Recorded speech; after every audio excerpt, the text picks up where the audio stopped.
ہندوستان کے مسلمانوں کو یہی پیغام اس وقت میں یہ آیت دے رہی ہے کہ جو بھی حکومتیں آئیں اور جو پروگرام بنائیں، ہمیں نہ تو خوف زدہ ہونے کی ضرورت ہے اور نہ ہمیں لالچ میں آنے کی ضرورت ہے۔ ہمیں اپنے ایمان پر، اللہ رب العزت کے ساتھ جو ہمارا تعلق ہے اس پر ہمیں مکمل یقین و اعتماد ہونا چاہیے۔ اور صرف یہی نہیں کہ ہم ایمان پر جمے رہیں، ہم اپنے اطراف میں بھی دیکھیں، چھوٹے چھوٹے دیہاتوں میں جو مسلمان ہیں جہاں ابھی تک تعلیم کا صحیح نظام نہیں ہے، وہاں ہم آدمی بھیجے دیکھیں کہ ان کے ایمان کا کیا حال ہے۔ یہ ایمان کے لٹیرے، ایمان پر ڈاکہ ڈالنے والی جماعتیں جو ابھر رہی ہے، تھوڑی سی طاقت ان کو مل گئی ہے، اس پر یہ آپے سے باہر ہو رہے ہیں، لیکن ہم تو مسلمان ہیں، ہم مسلمان ہیں۔ اور مسلمان تو نماز میں ہر رکعت میں اللہ کے سامنے کھڑے ہو کر کہہ رہا ہے ایاک نعبد و ایاک نستعین، اے اللہ ہم آپ ہی کی عبادت کرتے ہیں اور آپ ہی سے مدد مانگتے ہیں۔ ہر رکعت میں یہ ہم سے کہلوایا جا رہا ہے تاکہ مسلمان راستے سے ذرا بھی ادھر ادھر نہ ہو جائے، ممبری نہ ملے، پارلیمنٹ کی نہ ملے، تجارت میں ہمیں گھاٹا ہونے دو، ہمارے مال اور اموال پر ڈاکہ ڈالنے دو، لیکن ایمان اپنا نہیں کھونا ہے۔ اللہ ہم کو ایمان پر ثابت قدم رکھے اور ہماری موت ایمان پر آئے۔ اللہم ثبتنا علی الایمان وثبتنا علی الاسلام، اللہم لقنا حجت الایمان عند الممات۔ یہ دعا کرو روزانہ، اے اللہ انتقال کے وقت میں ہمیں ایمان کی دلیل ہمارے زبان سے ہو۔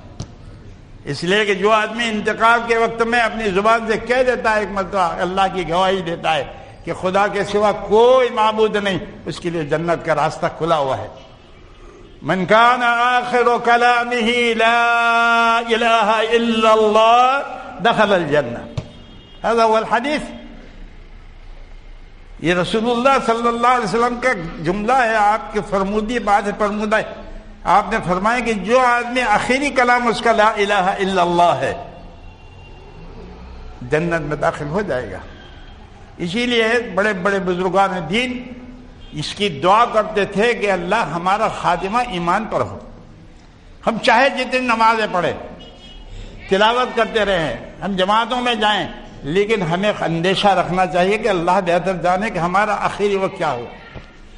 فرید الدین عطار رحمۃ اللہ علیہ کتنے بڑے بزرگ تھے، تاریخ میں لکھا ہے کہ اللہ تعالیٰ نے ان کو بڑا اونچا مقام عطا فرمایا، بڑے اولیاء اللہ الکاملین میں سے تھے، لیکن جب وہ دعا مانگتے ہیں اللہ تعالیٰ سے اپنی مناجات میں، بادشاہ جرم مارا درگزار ماں گنہگار تو امرزگار، اس میں آخر میں کہتے ہیں اندر آدم قصبدن جان امبری از جہاں بانور ایمان امبری، اے اللہ جس وقت میں تو مجھے دنیا سے میری جان کو لے جائے، ایمان کے نور کے ساتھ لے جا۔ فرید الدین عطار جیسا اتنا بڑا ولی، وہ اللہ سے روزانہ مناجات ہے ان کی کتاب میں، پندرامہ جو مدرسوں میں پڑھائی جاتی ہے اس میں یہ مناجات ہے، بادشاہ جو میں مارا درگزار ماں گنہگار ہے میں تو آمرزگار۔ یہ پوری ایک نظم ہے، بچوں کو پوری یاد کرانی چاہیے۔ اس کے اخیر میں یہ ہے اندر آدم قصبدن جانم بری از جہاں۔ سعدی کتنے بڑے عالم تھے، شیخ سعدی پوری دنیا جانتی ہے، ان کی کتابوں کا انگلش میں، فرینچ میں، جرمنیوں میں ترجمے ہوئے ہیں، گلستان بلوچستان کے، دنیا کی مختلف زبانوں میں گلستان بلوچستان کے ترجمے۔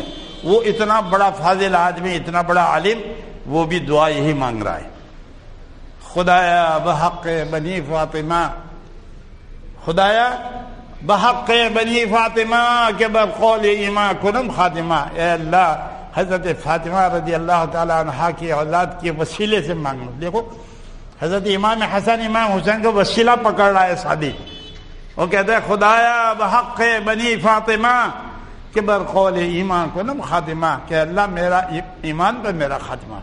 میرے دوستو، ہم لوگ دنیا میں پھنسے ہوئے ہیں، ہمارے حالات مسلمانوں کے عجیب و غریب ہیں کہ ان کو تھوڑی سی دنیا کی کوئی لالچ دے دیتا ہے تو پلٹ کر ادھر چلے جاتے، یہ بڑی خسارے کی بات ہے۔ خدا کے واسطے اپنے دل میں عزم کرو کہ ہم ایمان کا سودا کسی وقت بھی نہیں کریں گے۔ ہم اللہ کے ساتھ جو ہم نے اقرار کر رکھا ہے کہ اللہ ہمارا معبود ہے، اس اقرار پر ہم ڈٹے رہیں گے، جمے رہیں گے۔ دنیا تو ہے، آج ہے، کل نہیں ہے، اور دنیا میں ایسے انقلاب آتے ہی رہتے ہیں۔ مسلمان ایسا خوفزدہ نہیں ہوا کرتا، جو کچھ بیانات روزانہ چھپتے رہیں، چھپنے دو۔ طاقت تو اصل اللہ تعالیٰ کے ہاتھ میں ہے۔ فیصلے اس سرزمین پر جو کچھ ہوتے ہیں وہ آسمانوں پر ہوتے ہیں میرے بھائیوں۔ آسمان کے فیصلے اپنے حق میں کرنے کے لیے اللہ تعالیٰ سے ربط پیدا کرو۔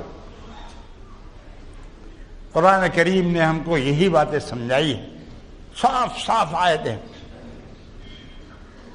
صاف صاف چوتھے پارے میں اللہ تعالیٰ فرمائے لَتُبْلَوُنَّ، کیا فرما رہے ہیں؟ لَتُبْلَوُنَّ فِي أَنفُسِكُمْ وَفِي أَمْوَالِكُمْ وَأَنفُسِكُمْ وَلَتَسْمَعُنَّ مِنَ الَّذِينَ أُوتُوا الْكِتَابَ مِنْ قَبْلِكُمْ وَالَّذِينَ أَشْرَكُوا أَذًى كَثِيرًا۔ اللہ اکبر، 1400 سال پہلے یہ نقشہ ہم کو بتا دیا کہ تمہاری آزمائش اس سرزمین پر کی جائے گی، تمہارے مالوں میں بھی اور تمہاری جانوں میں بھی۔ تمہارے آدمیوں کو بھی مار ڈالیں گے اور تمہاری دکانیں بھی لوٹیں گے، یہ اللہ تعالیٰ کہہ رہے۔ آزمائش ہوئی کہ کاہے میں؟ فی اموالکم وانفسکم، اور اتنا ہی نہیں، وَلَتَسْمَعُنَّ، اور تم سنو گے جن لوگوں نے تم سے پہلے اللہ کی کتاب پر ایمان لائے تھے، وَالَّذِينَ أُوتُوا الْكِتَابَ مِنْ قَبْلِكُمْ۔ ابن کثیر فرما رہے ہیں کہ اس آیت کے ذیل میں جو والذین اوتوا الکتاب من قبلکم میں مراد الیہود والنصارى، ابن کثیر فرما رہے ہیں کہ المراد به الیہود والنصارى والذین اشرکوا، اور وہ لوگ جو شرک میں مبتلا ہے۔ یہ تینوں پارٹیاں تم کو سخت تکلیفیں دیتی رہیں گی۔ لتسمعن منہم اذًا کثیرا، چھوڑی بھی نہیں، قرآن کہہ رہا ہے بہت تکلیف دے گی۔ فَإِن تَصْبِرُوا وَتَتَّقُوا إِنَّ ذَلِكَ مِنْ عَزْمِ الْأُمُورِ۔ صاف صاف اللہ تعالیٰ نے کہا، آئینے کی طرف ہمارے لیے باتیں رکھ دی اللہ تعالیٰ نے۔ اگر تم جمے رہو گے اپنے مذہب پر، اپنے عقیدوں پر، تصبروا، ڈٹے رہو گے اور اللہ سے ڈرتے رہو گے اور تقوی اختیار کرو گے، یہ بڑی پختگی کی بات ہے۔ إِنَّ ذَلِكَ مِنْ عَزْمِ الْأُمُورِ۔ قومیں کسی عقیدے کو پکڑتی ہے اور پکڑنے کے بعد ڈٹتی ہے اس کے اوپر، پھر اللہ تعالیٰ اس کو اوپر لے جاتے ہیں۔ امت اسلامیہ کی آزمائش 1400 سال میں ایک مرتبہ نہیں، بہت مرتبہ، 100 بار کر چکا ہے تو امتحان ہمارا۔ علامہ اقبال کہتے ہیں 100 بار کر چکا ہے تو امتحان ہمارا، آج کی بات نہیں ہے۔ ابھی پرسوں میں ایک رسالہ پڑھ رہا تھا، اس میں تھا کہ امریکہ نے دھمکی دی تھی طارق عزیز کو، عراق کے وزیر خارجہ کو، کہ اگر ہماری بات نہیں مانو گے ہم اتنی بمباری کریں گے کہ تم پتھر کے یگ میں چلے جاؤ گے۔ جیسے پاکستان کو مشرف کو کہا تھا، یہی بات طارق عزیز کو بھی انہوں نے کہی۔ تو یہ تو دنیا کا دادا بنا ہوا ہے نہیں، یہ تو گھبرا گیا اپنا پڑوسی ملک والا، اس کے تو پیر ڈھیلے ہو گئے اس فون آنے سے۔ لیکن طارق عزیز نے آنکھوں میں آنکھیں ڈال کر یہ پوچھا کہ مسٹر آپ کے ملک کی تاریخ کتنے سال پرانی ہے؟ طارق عزیز نے یہ سوال کیا۔ اس نے کہا کہ 100-200 سال۔ امریکہ کی تاریخ اس سے کہاں بیچی؟ تو بہت بعد میں پتہ چلا۔ اچھا 200 سال کی آپ کی تاریخ؟ ہماری تاریخ کئی ہزاروں سال کی ہے۔ ہم نے تاریخ میں بہت آزمائشیں دیکھی ہیں، ہم برباد ہوئے ہیں پھر زندہ ہوئے ہیں، ہم برباد ہوئے ہیں پھر زندہ ہوئے ہیں، ایک مرتبہ اور برباد ہوں گے، اس سے ہم گھبراتے نہیں، پھر ہم زندہ ہوں گے۔ یہ جواب دیا تھا۔ یہ ابھی میں نے پرسوں پڑھا، اور میرا عرب ہے نا، وہ عرب ہے، اس کے دل میں ایمان کی چنگاری ہے۔ جس کے دل میں ایمان کی چنگاری ہوتی ہے وہ ایسے لوگوں سے نہیں ڈرا کرتے۔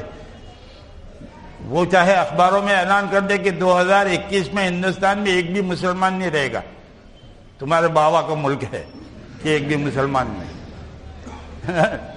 باتیں کرتے ایسے اللہ تعالی ہمارے ساتھ ہے، اللہ معنا، اللہ تعالی ہماری حفاظت کرنے والے ہیں، لیکن ہم اپنے ایمان کو پکڑیں اور صرف اپنے ایمان کی فکر کر کے یہاں صورت میں نہ بیٹھے رہیں۔ ہم دیکھیں کہ دور دراز علاقوں میں، دیہاتوں میں جو مسلمان ہیں، ان کی یہاں تعلیم کا نظام ہے کہ نہیں، ان کے بچے کلمہ پڑھ رہے ہیں کہ نہیں پڑھ رہے، ان کے بچوں کو صحیح قرآن شریف پڑھنے کی عادت ہے، نہیں جانا چاہیے۔ مسلمان کا فرض ہے کہ وہ اپنے اطراف میں دیکھے کہ کیا، اس لیے کہ حالات ایسے ہیں کہ ہم غافل ہو کر نہیں بیٹھ سکتے۔ ہم اپنی دکانوں میں بیٹھ کر، ہم اپنے پنکھوں کے نیچے ہوا کھا کر اگر ان غریب مسلمانوں کو چھوڑ دیں گے تو قیامت کے دن ہماری گردن ناپی جائے گی۔